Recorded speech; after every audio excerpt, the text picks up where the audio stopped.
Hi, I'm Dan Stanton, editor of Bioprocess Insider. I'm joined today by Miriam Monge from Sartorius Stedim Biotech.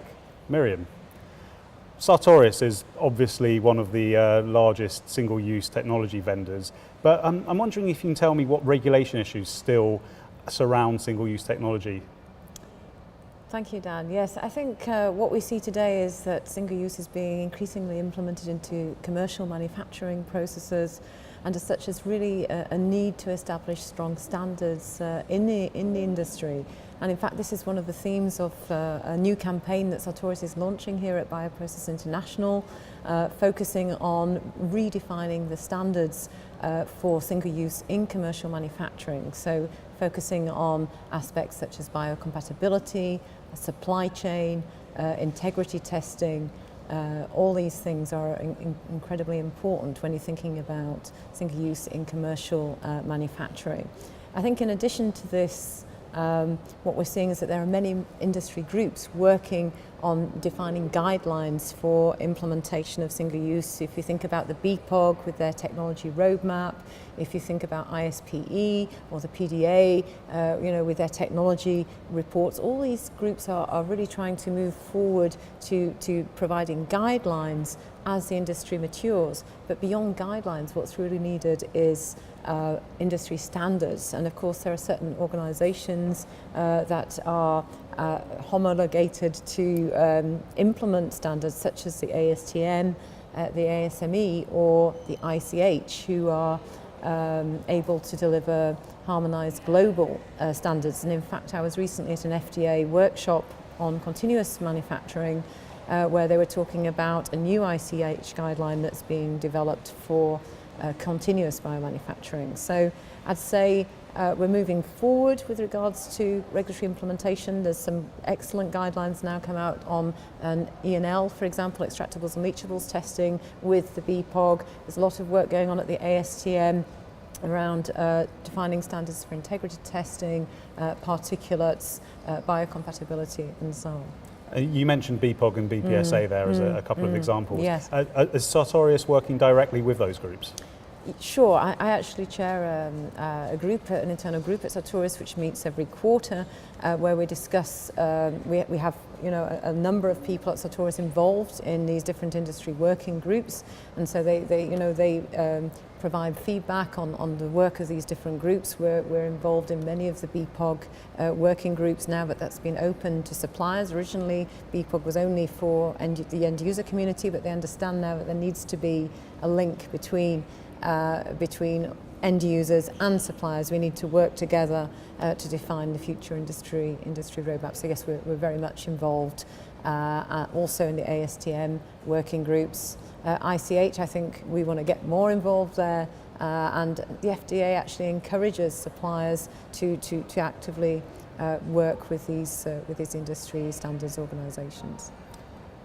Commercial limitations perhaps aside, single use is quite clearly fully adopted by the industry. But when we talk about something like continuous processing, how is single use helping to push the continuous processing and to encourage, to enable continuous processing within the industry?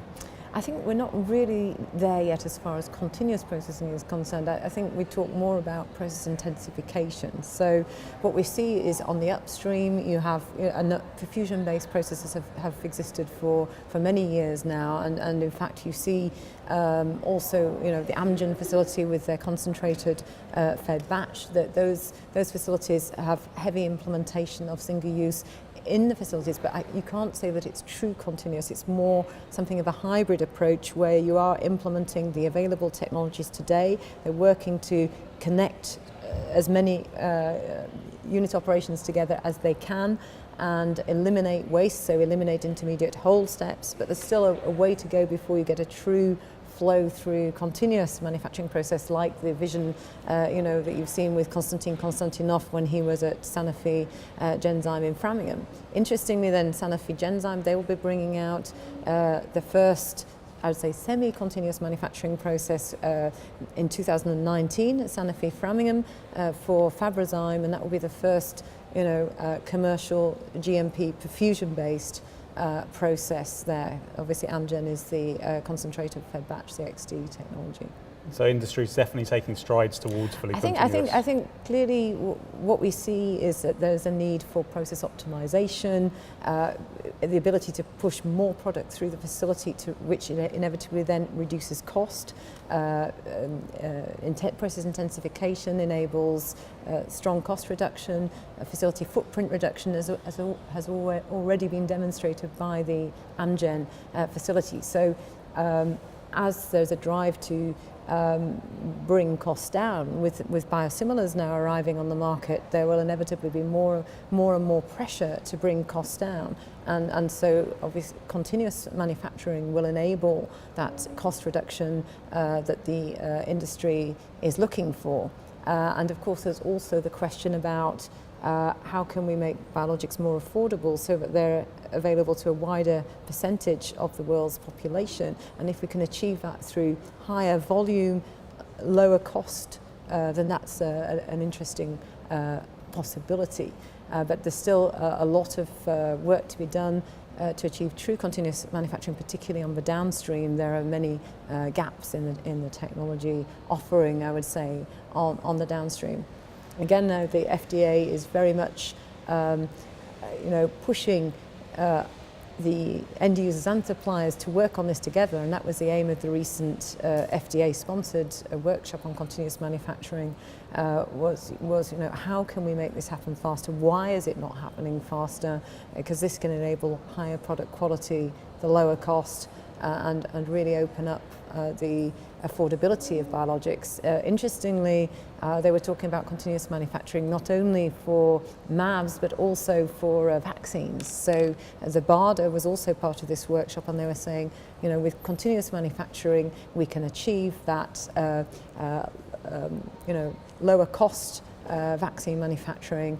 There was UCL talking about an initiative they have for offering pod-based modular facilities based on intensified and continuous manufacturing concepts that could then be made available in emerging markets. Because certainly when you're talking about vaccines, they want to be able to produce in the country for the country.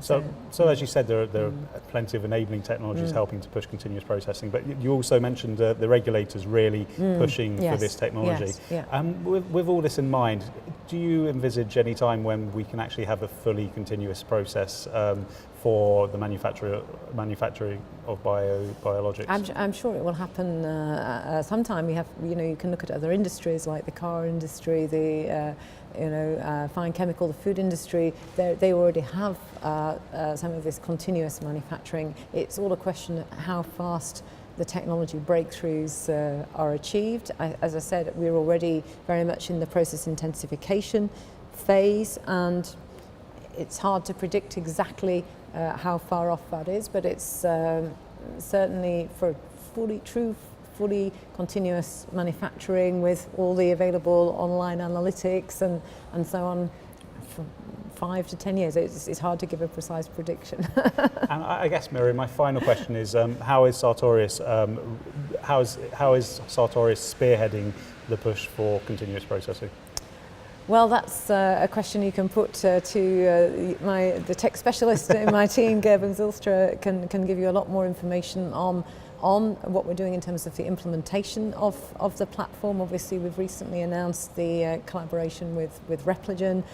We have on our website, Connect Upstream Chapter 5, we talk about our full capabilities from the AMBER 250 perfusion, right through a fully scalable offering that we have, and Gerben will be able to give you more detail on that.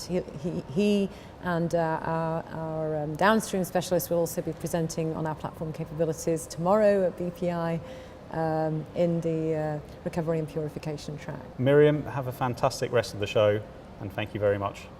Thank you so much, Dan. A pleasure to meet with you.